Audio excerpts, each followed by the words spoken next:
I've been with no sleep for like 5 days, living this life just for Friday. I don't like rules, I do it my way.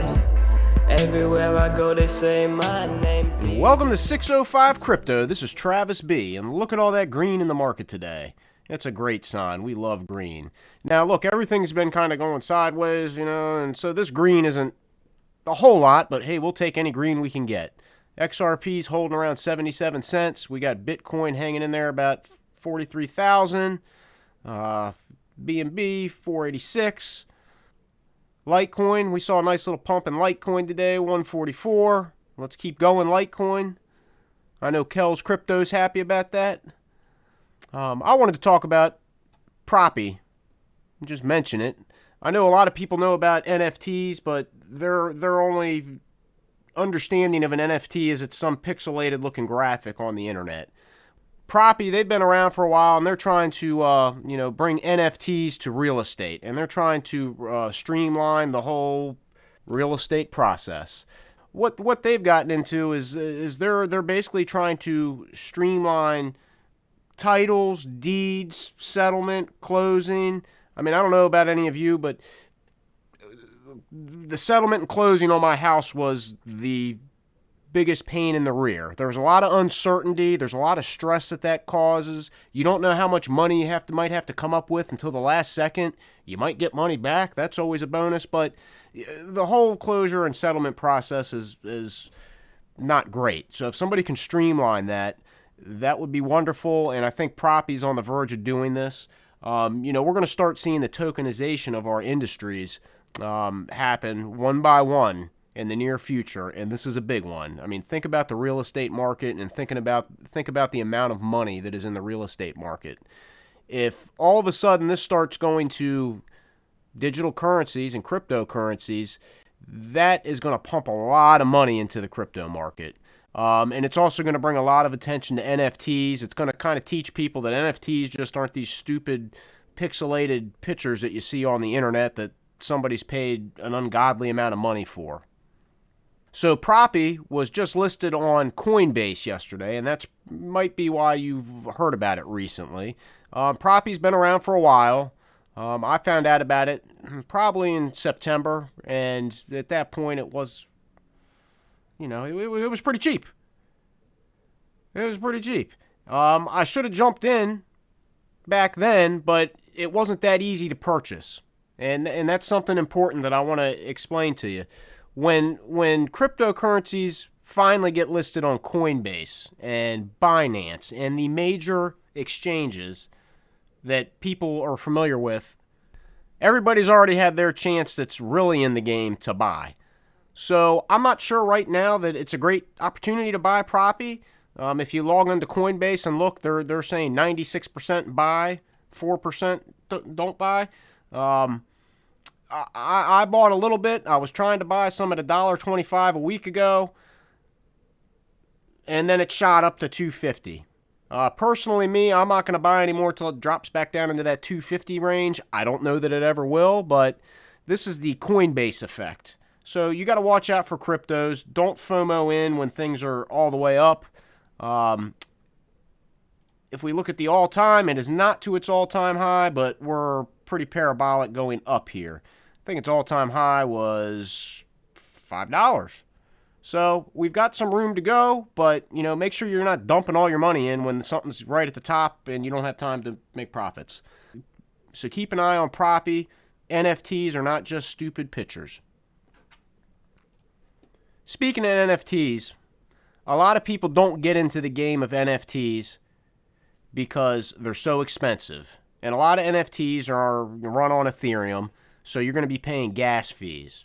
A lot of people that just turns them off right away. They don't understand it. They're new to it. They don't understand to do a $100 transaction. They might have to have $600 worth of ETH sitting there. That doesn't sound like a great deal to me. So if you are interested in getting into the NFT market space and buying the more familiar NFTs that people are familiar with right now, check out OpenZoo.io, and it runs on the WAN chain, which I've been using probably since last summer. They have a site called Zookeeper where you can yield farm and do liquidity pools, and they kind of gamify finance, so it makes it a little more exciting than just locking money away. But check out OpenZoo.io. They just launched it a couple weeks ago. You can actually get into the NFT game for pretty cheap. And WAN chain is very easy to use. You can basically visit WAN swap. You connect your MetaMask account, or you can connect your ledger through MetaMask, and you can transfer some money over, and you can swap it between the different items that are on the WAN chain. And what you end up doing is you can wrap your XRP, so it's WXRP. You can wrap your tether, as you see here, and then you can switch it back and forth and then unwrap it into the. So check out WAN Swap. Do your own research as always. It's one of the easier swapping sites to learn on, and it's cheap. So experiment a little bit with that. But if you do that, you can go over to OpenZoom and you can check out Wanimals.